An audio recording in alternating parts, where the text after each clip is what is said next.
All right. Good morning. We are live on the 54665. We are talking today with owner and founder of Wisco Pop and Sparkle, Austin Ashley. Austin, thanks for coming on. We just have some questions for you. Some pretty standard. Could you tell us a little bit about yourself and your business? Like, what's the deal with Wisco Pop and Sparkle? Well, I started the business in 2012. I was working a dead-end job and was like, well, I could probably make $10 an hour on my own. Turns out I was wrong. No, not really. So I went to go do farmers markets, trying to create a honey sweetened product. Wanted to be able to use locally sourced ingredients and so forth. So just kind of going to Madison Farmers Market, gathering information from people, seeing if people enjoyed the product or not. Not really taking it too seriously. And as it started to go, I started to get feedback and tailored the recipe a little bit and kind of listening to people and what they like. And then met Sue Noble, who said, let me help you write a grant for a packaging manufacturing plant. Sweet. Yeah. So Sue, can you describe, because you still have an ongoing relationship with Sue, is that correct? Yeah. All right. What Nora, can you give us just a little definition here? Who is Sue Noble? Because I think this is an important player in a conversation. Yeah. Nora, I'm giving the definition. You are Sue. giving the definition. If one were to Webster's define Dictionary. Sue, so Sue is an economic development professional / powerhouse who works through the Vernon Economic Development Association to not only to incubate small businesses and new businesses, but to try to help them grow and develop as businesses. So the Viroqua Chamber Main Street works very closely with Vita. And I have a great deal of respect for the things that Sue is able to accomplish. Amen. Amen. Yeah, me too. So Sue helped you figure out the packaging piece for the soda. Why soda? Like, what's the story? That part of it was, I'd worked in culinary and so forth, and I quit drinking in 2003. I was drinking a ton of craft beer, probably spending about $300 a month on craft beer. Wow. Just because I was just enjoying it. There's just so much variety and buying things from California. And I was like, oh, this is kind of getting expensive. And I kept saving all the bottles, too, and putting them in my basement. I don't know why I was doing it. I had Carboy. I just really attracted to beverage. Yeah. And then I quit drinking because I started meditating, and that became more important to me than drinking. So I was like, well, I want to drink something, you know? And when I go to a potluck or whatever, I wanted to be able to have something to consume. And I'd read a book by a woman named Sally Fallon, which was called Nourishing Traditions, and another book called Wild Fermentation by Sandor Katz. So I started making fermented beverages at home, like lightly, these bubbly sodas. Yeah. Yeah. Yep.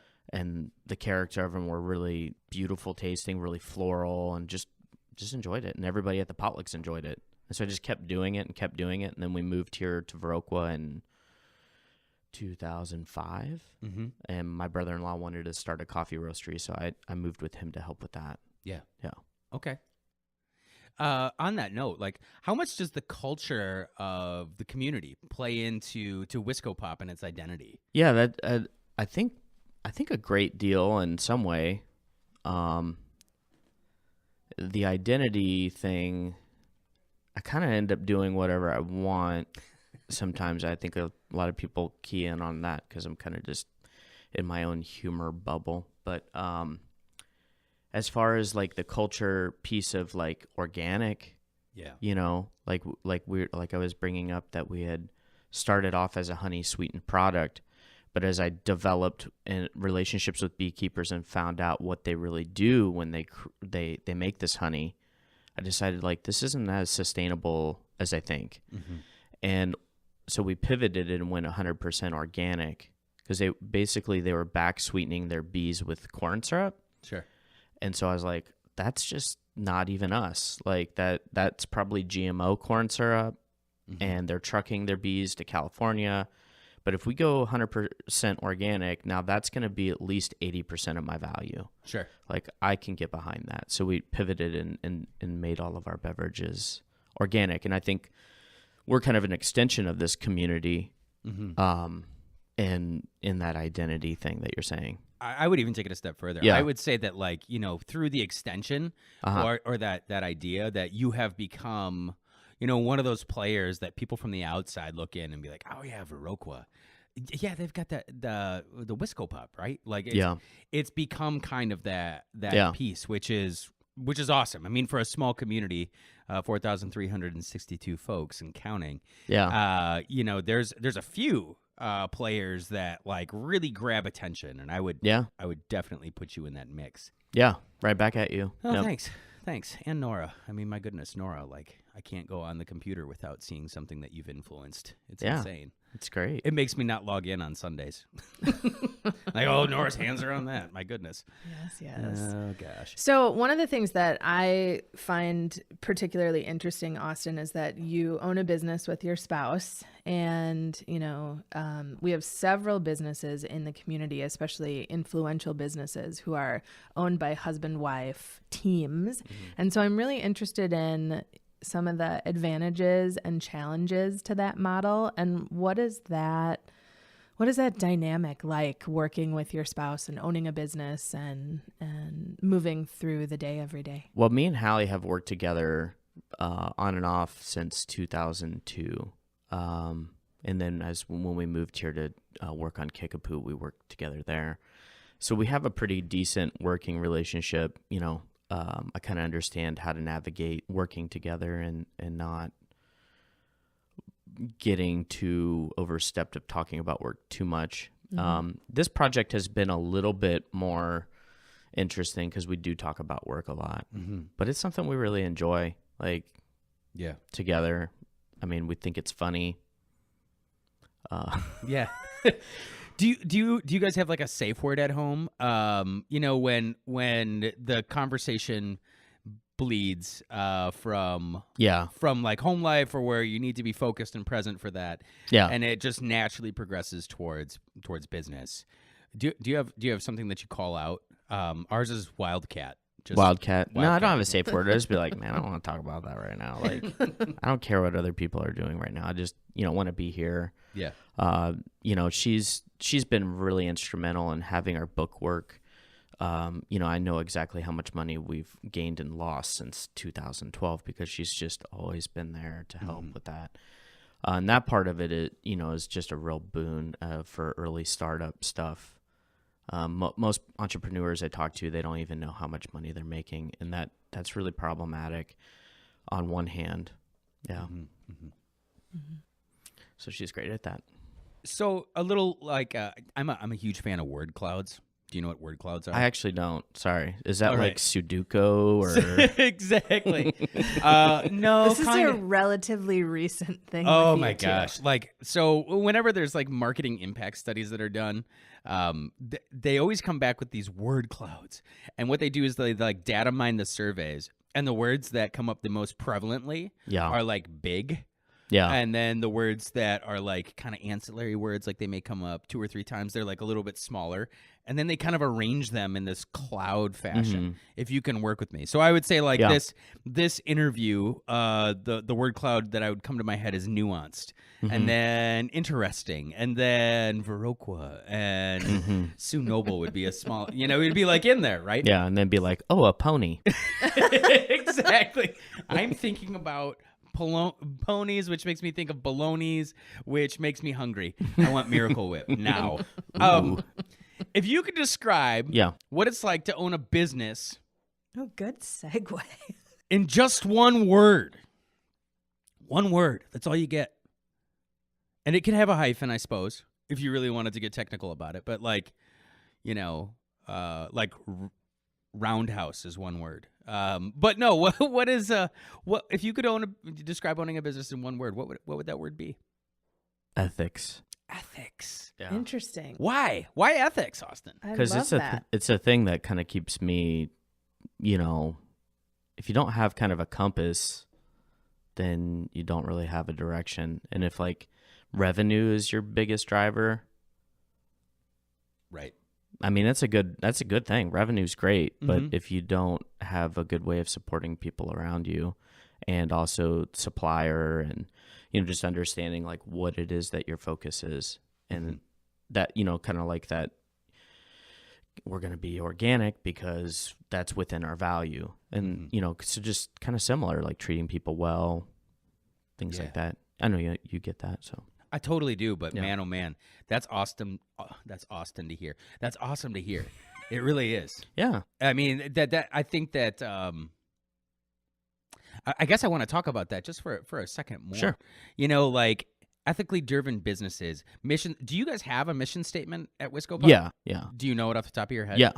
Can I hear it? Can you share it? That's an internal thing. No, I'm just kidding. Creating honest, organic beverage experiences. Awesome. Yeah. That's great. Yeah. So that honesty piece Yeah. goes into the ethics of being transparent, Sure. Like Doug Tompkins and Yvon Chouinard from Patagonia are probably the things that have been most model. Like, wow, they both had separate businesses. Doug Tompkins had Esprit de Corps and North Face, and then Patagonia had Patagonia, or Yvon Chouinard had Patagonia. Yep. But they had an ethical transparency thing that they did, and man, that's just like, that's how I want to live. Yeah. Yeah. And they've used that model to like springboard that into amazing things. I mean, as both brands have grown and shifted, and Doug recently passed in the last couple years, but it's amazing. I think as a lover of the outdoors and as a lover of that ethical business principle, it is it's everywhere, and that ripple effect is it definitely pushes entrepreneurs like myself and you. It sounds like.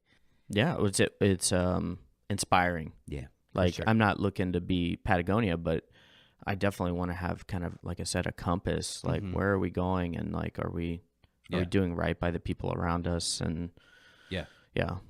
About the time I was starting the cafe, I watched this movie. It was called 360 South. 180 South. Thank you. 180 South.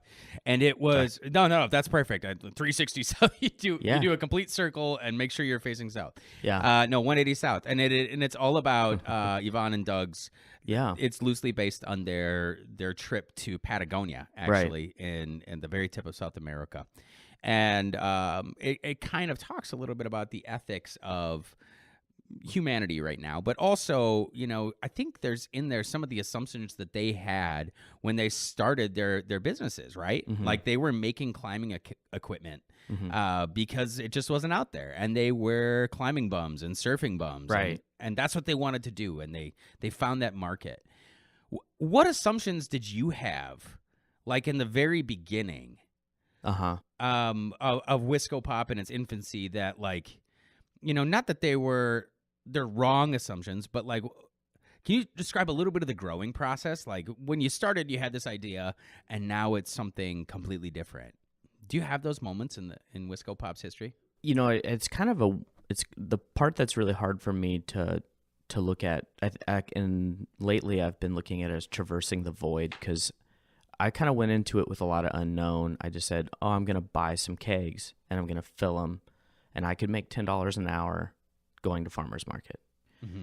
And that's all I did. I was just kind of curious and not fixed about what I was going to do. And that served me really well, because being curious led me to Sue Noble and allowed me to just grow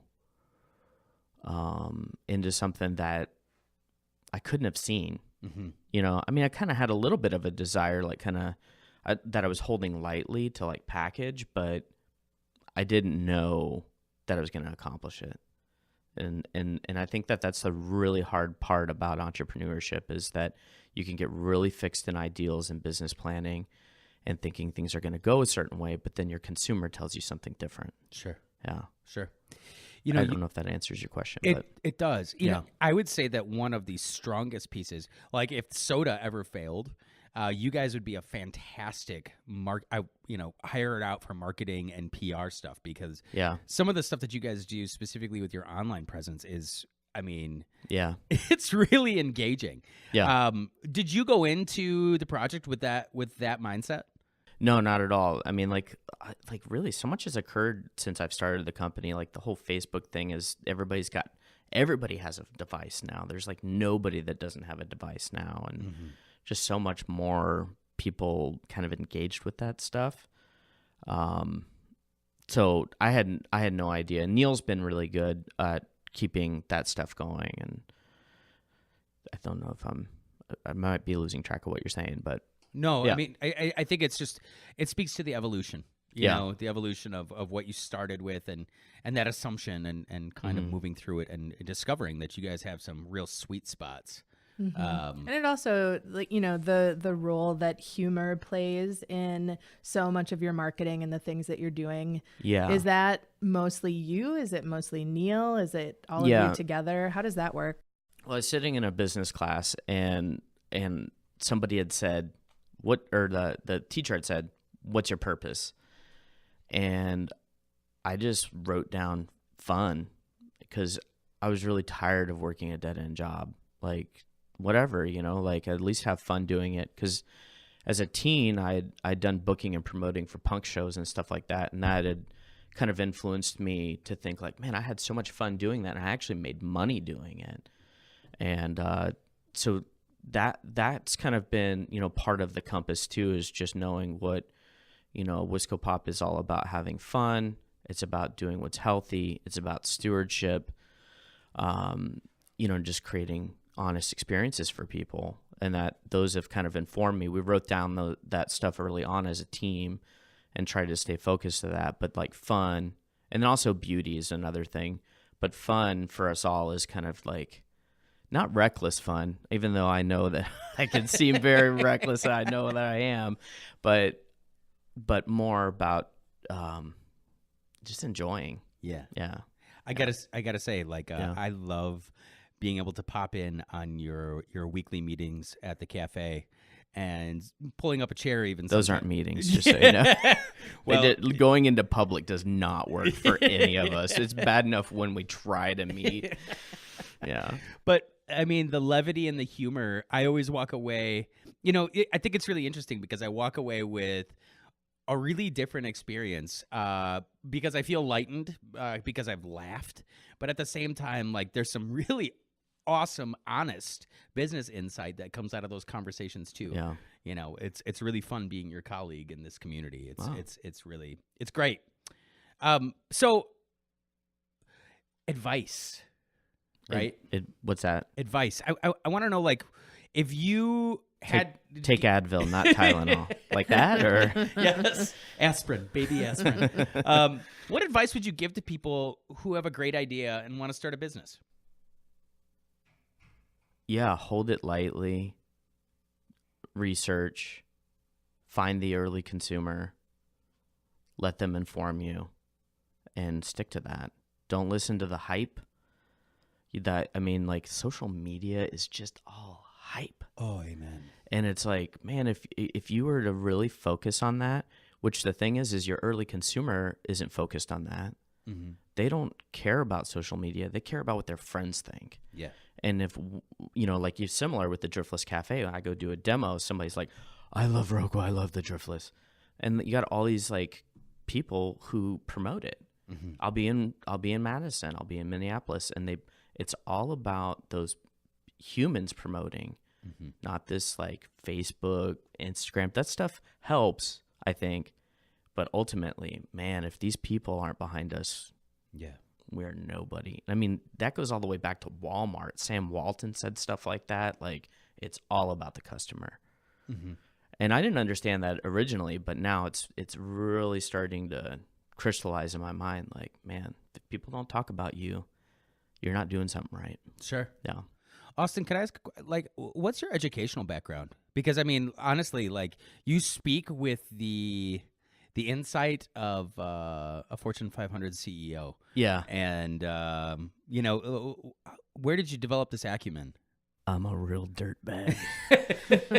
Amen, brother. I just didn't listen to people and very well as a kid. And I, it's pretty funny, like going back to the Patagonia thing a little bit, like Yvon Chouinard says that entrepreneurs are juvenile delinquents. Sure. And I definitely relate to that. And I just didn't like being told what to do. And I thought that adults were full of it as a kid.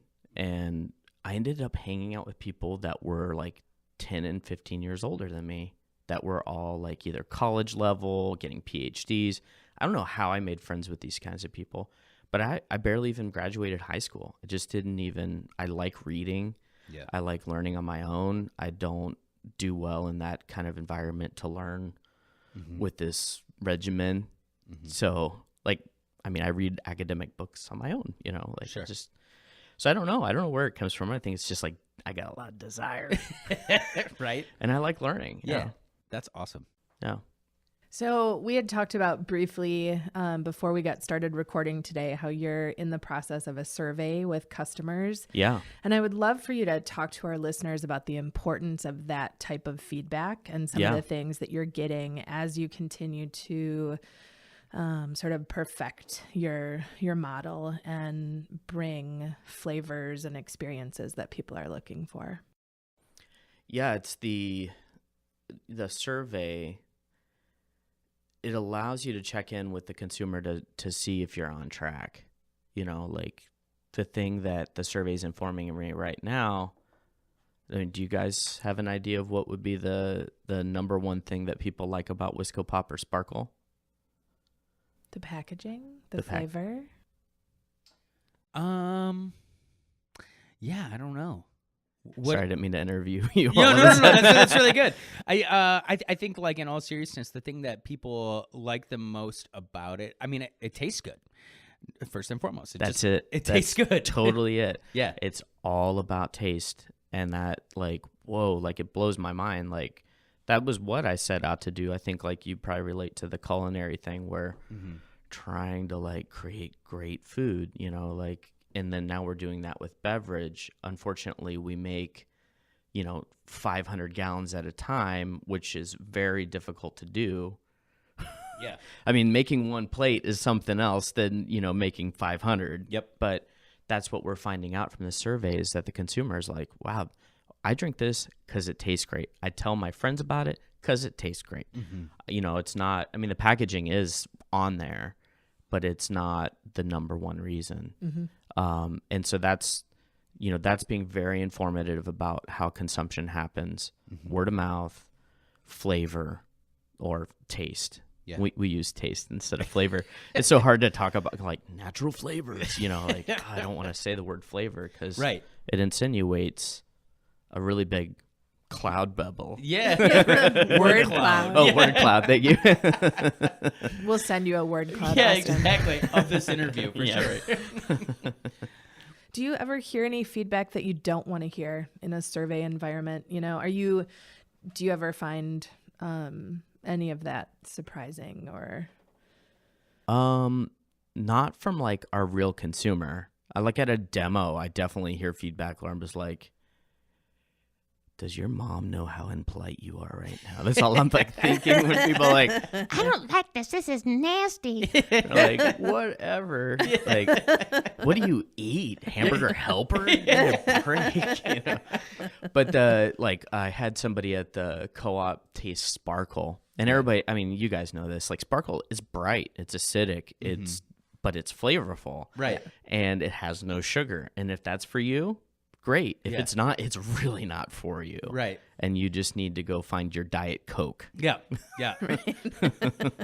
I remember doing a catered event where I was hauling a bunch of Wisco Pop in the back of my truck. And Thank you, first of all. Of course. And so I'm going to load up, and it was actually pretty great. If there's like a badge of honor to wear, because I pulled up at the local rental supply company, and the guys out back were all standing around. They're like, "What is this?" They're combing through my truck. I'm like, "Oh, it's a local soda," and they're like, "What does it taste like?" I'm like, "Take it. I mean, you got to taste it." And, hey man, let me get a little bit of that strawberry. Exactly. And so the guy prefaced it by saying, like, I drink a lot of Mountain Dew. And so he cracks it, And he drinks it. And he's like, this ain't half bad. And I'm like, there it is. That's so the taste. Wisconsin. Exactly. I always say that. Yeah. It ain't half bad. That ain't half bad. I don't hate it. Yeah. If a guy wanted to, he could buy a whole case of this. He could. If you could have one celebrity pose with your product, one, and keep in mind Burt Reynolds recently passed. Right. One celebrity to pose with Wisco Pop or Sparkle or both, maybe at the same time.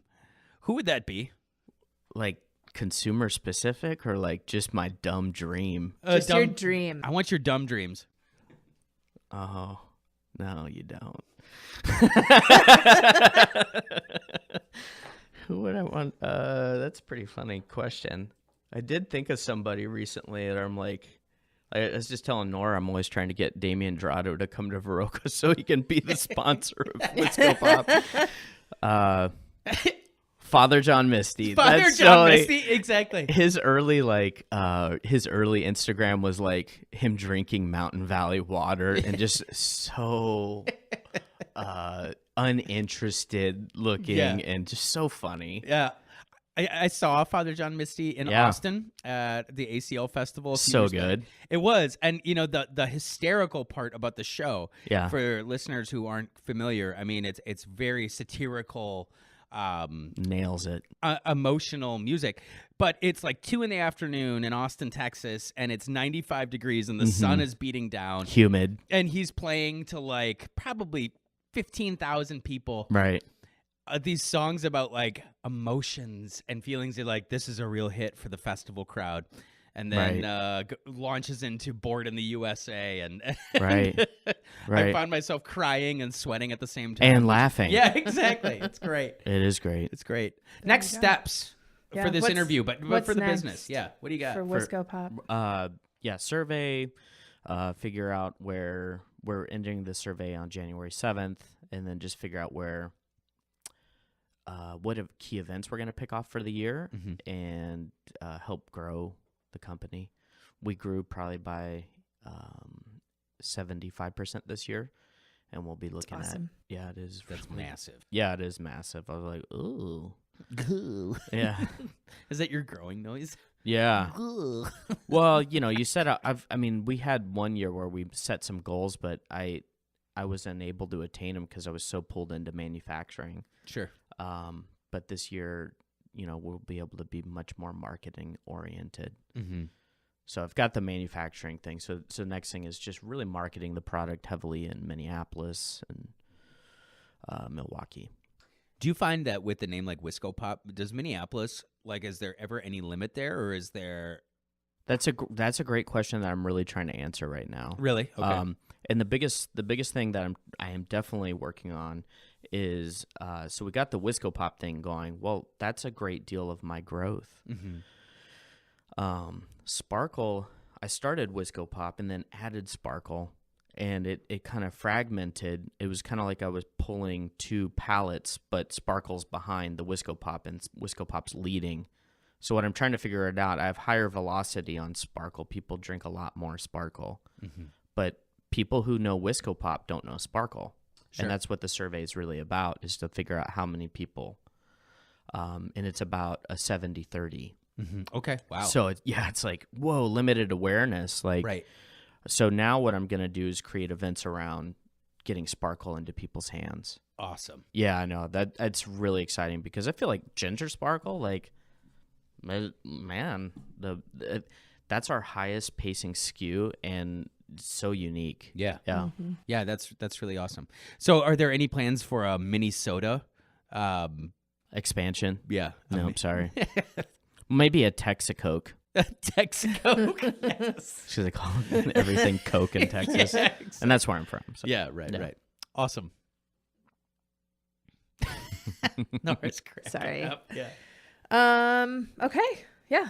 Austin, did we miss anything? Is there anything else that you want to tell listeners or, people who are thinking about starting a business? Because this podcast has proven to be relatively valuable to those people trying to make those decisions. Yeah. So we're hoping to. Yeah. Don't be afraid to ask people. That was the one early on thing is like find advisors, people who've done it before, maybe not the same way you're doing it. Just call them. People are going to say no all the time. Mm-hmm. And you just got to keep calling people, from suppliers. I mean, it took me a long time to get supply chain relationships because they don't believe you. Like, you call them and be like, hey, I'm going to do this. And they're like, yeah, right. Mm-hmm. If your volume's not there or whatever. And it's the same thing with getting advisors. Some people are a higher level aren't going to believe you. And then you do it. And then they're going to be like, hey, how can I help? So you're always reaching out and kind of networking and just creating relationships. Because people will help you. They will. Sure. Yep. That's what people want to do. Fantastic advice. Yeah, you bet. All right. Well, thank you so much for listening to this podcast with Austin Ashley, founder of Wisco Pop and Sparkle. Mm-hmm. The Kurt Vonnegut beverage. The Kurt Vonnegut beverage, Yeah. exactly. I actually... If this isn't nice, this is a Kurt Vonnegut quote. If this isn't nice, I don't know what is. And so it goes. Yeah, and so it goes. Thanks so much for listening. Bye-bye.